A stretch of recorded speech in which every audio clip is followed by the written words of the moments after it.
Last week Absolutely. he wrote an article and it's got the internet going crazy right now. Like Oh, I like that. you do, right? I can imagine. Yeah.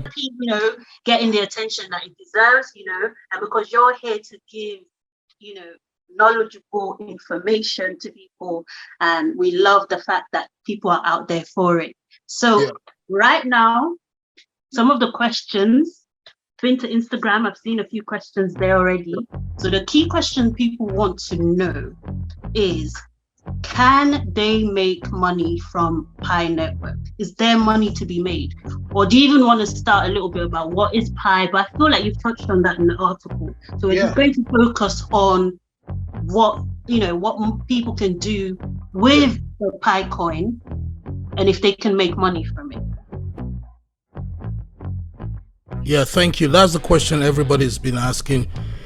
Can we make money? Can I withdraw my Pi token from the application? Can I trade it on an exchange? Those are the questions that is important for investors to ask, especially retail investors. But it's not really the most important question, but I'll answer those questions. The first question is, right now you can't make money from Pi because there is no liquidity, right? There is no exchange for you to withdraw your tokens and trade it for cash, for money. Hey, before you expand on that, do people actually use money? No, they don't use money. To get into Pi Network itself. No, the mode of operation is that you have to go to the App Store, download an application, and every day you have to tell the application that you're not a robot. So you go there, click a button, and tell the application you're not a robot. That's the way to verify you as a human being, that you exist. So, and then you can invite your friends as well. You could have a referral link. It's like a pyramid structure, where the more people you get, the more Pi you mine. It's multi-level marketing, more or less. It looks like that's the approach they've taken over the last couple of 4 years, since 2019. Yeah, so now everyone believes that they are mining Pi, and that is one of the misconceptions I like to correct. You are not mining Pi. Mining is a complex engineering term for consensus protocol in a blockchain. So mining is a process of trying to resolve a consensus in a distributed ledger technology, which blockchain is part of. So in a distributed ledger technology, you have different consensus protocol. One of them is proof of work, which is Bitcoin. And then you have the Stellar consensus protocol, which is also a proof of stake, which is a proof of stake protocol. And that is what Pi claims to be using, at least on their white paper. They said they're using Stellar consensus. And there's a key difference between those two consensus. The first one is that the proof of work, which is Bitcoin, it uses a lot of computational power. There's a lot of mathematics involved, which is well beyond the scope of this podcast. I've already explained that in one of my articles I wrote about 5 years ago. I can link that. The bare bones of the blockchain.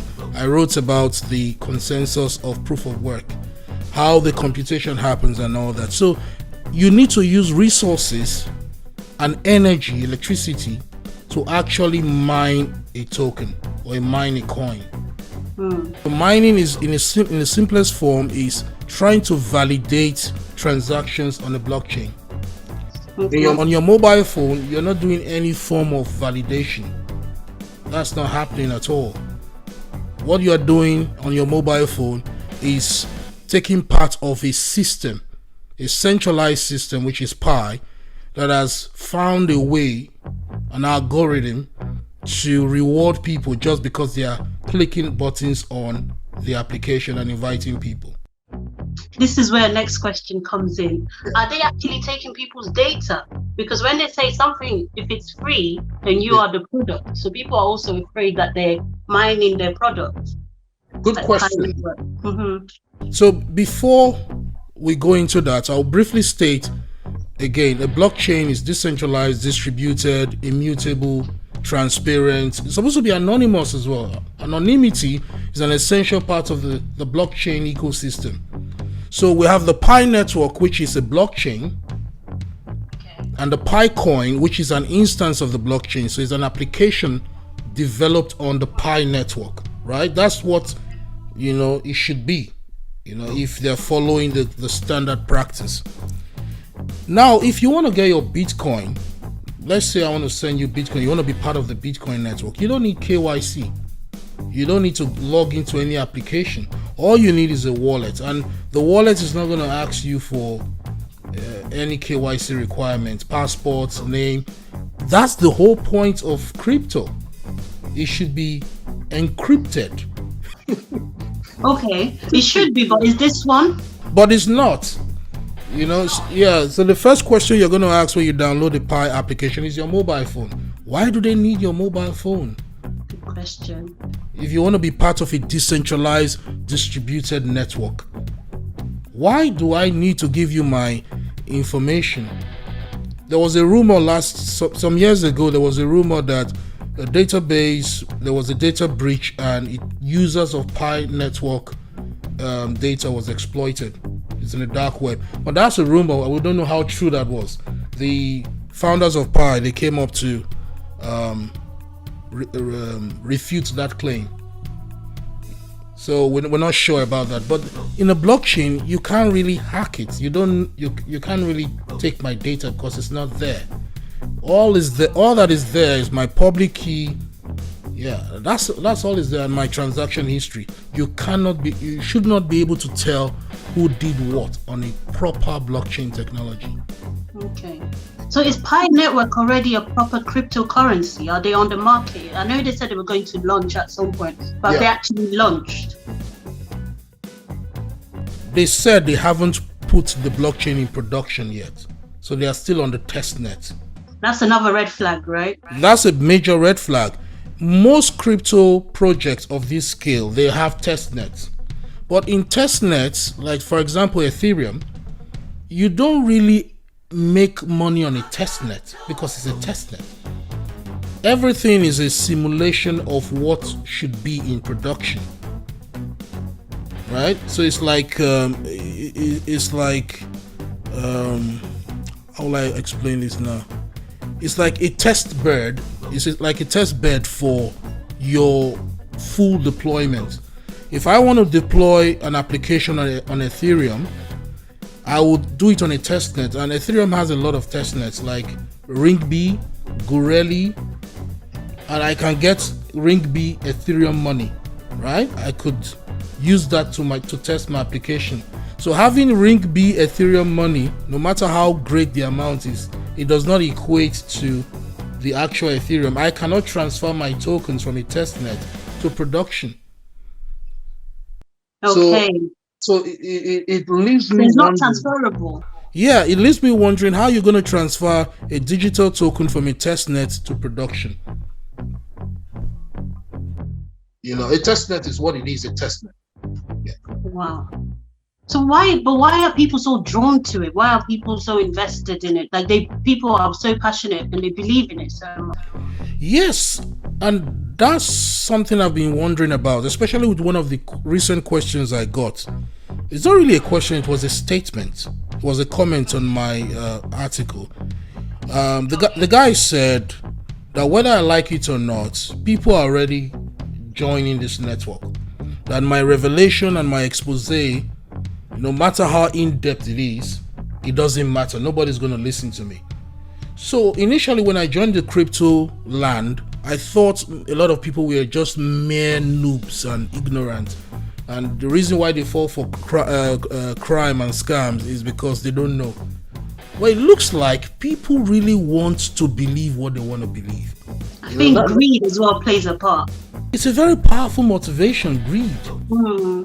So they want it to be true, even if the red flags is glaring on their faces, they don't care. They want Pi to work. They're almost like someone that's in love. It's like somebody in love for the first time. A GitHub page that hasn't been updated since 2019 properly. It's like you're Oh going yeah, to. you mentioned in the article, didn't you, that the hub is has been abandoned. It's like you're going to a construction site and they haven't laid a block since 2019, since they did the foundation. So two things come to mind in that regard. Is either they've abandoned the project, nobody believes in it, or they've gone out of they've run out of resources. There's so many constraints. Maybe developers have abandoned the project, because up till now nobody really knows the technical details about the technology of Pi. Can anybody come out and tell me what programming language is the Pi network built on? It's not Thank clear. you. I was just about to ask you that. Yeah. Is there a proper structure to it? Yeah, there's no solid, visible development community, which is very critical to any standalone blockchain technology. It's a huge project. Now, this is where the caveat comes in. This is where the eyebrows come in. The mobile application of Pi, they are already advertising, taking money from advertisers to advertise different products. So the founders are already making money from Pi. Whether or not the project goes to deployment into production on, it doesn't matter. So that's a big, yeah. So you get ads, you get pop-up ads every 15 seconds on the app. Wow. So I just hope it doesn't end up, like the Mr. Fried Bankman. or even worse. The Pi reminds me of OneCoin. Some years ago, we had a PhD lady, a Eastern European lady from, Dr. I'm forgetting her name now. She came up with OneCoin, and people started investing into OneCoin. There was no project, yeah. There was no project. There was no contract address. Just a fancy website saying that they are going to take over Bitcoin. And that was the first thing I noticed about Pi Network. They said that Bitcoin is not evenly distributed, that it's concentrated amongst a few, amongst the early adopters. But Bitcoin is sound money because there was no pre-mine. Anyone could have, taken part of the Bitcoin network in 2009 when it started. There was no restriction. They are using a very sound and tested protocol. In the last 14 years, over $1 trillion of transactions have occurred on the Bitcoin network. So it's been tested. If you want to move $1 billion, you rather trust Bitcoin than any other protocol, alternative protocol like Pi network. You're not going to use Pi to move $1 billion because it's not been tested. The underlying protocol of Pi, proof of stake, the Stellar Consensus Protocol, hasn't been robustly tested yet.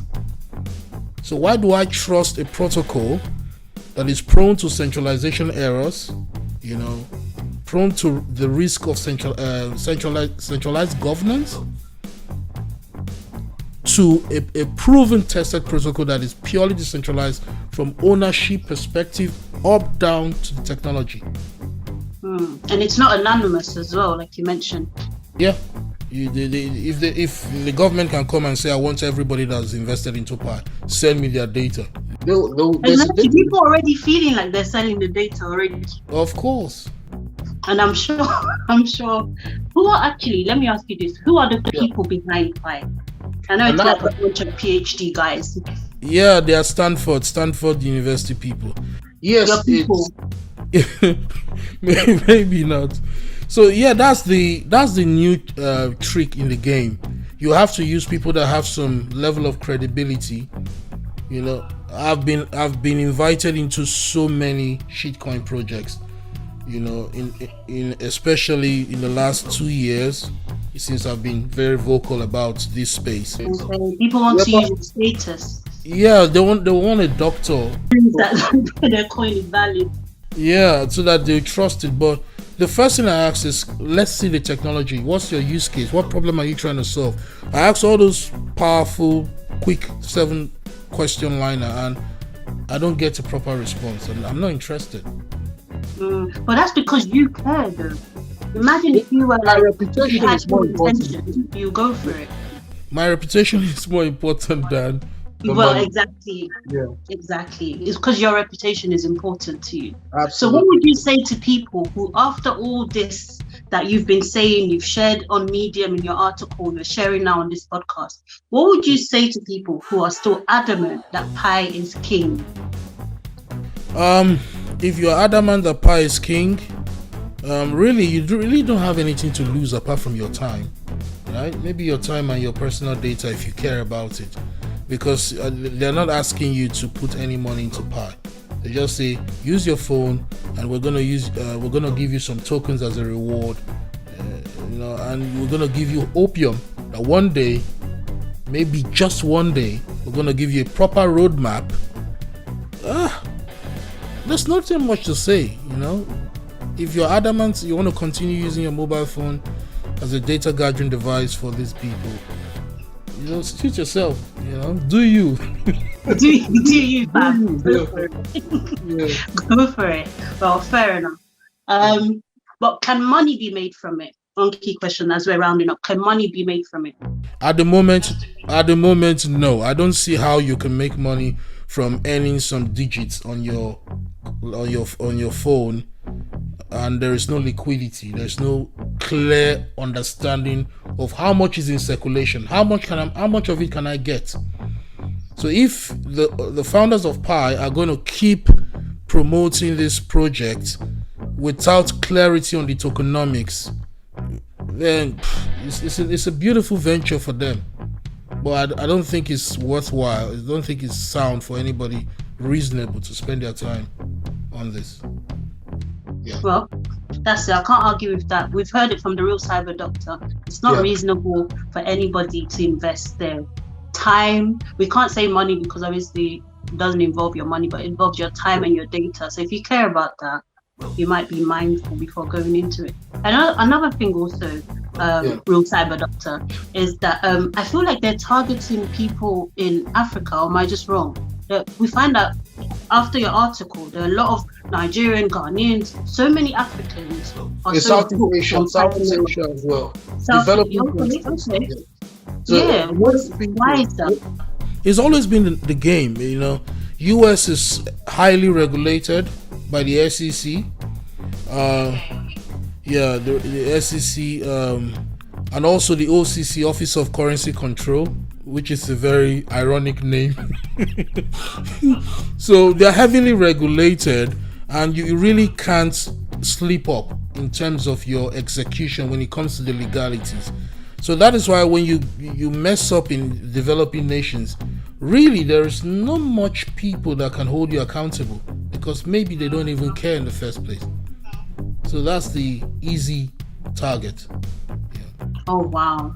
So you've heard it here. If you're watching anywhere in, did you say East Asia, in Africa?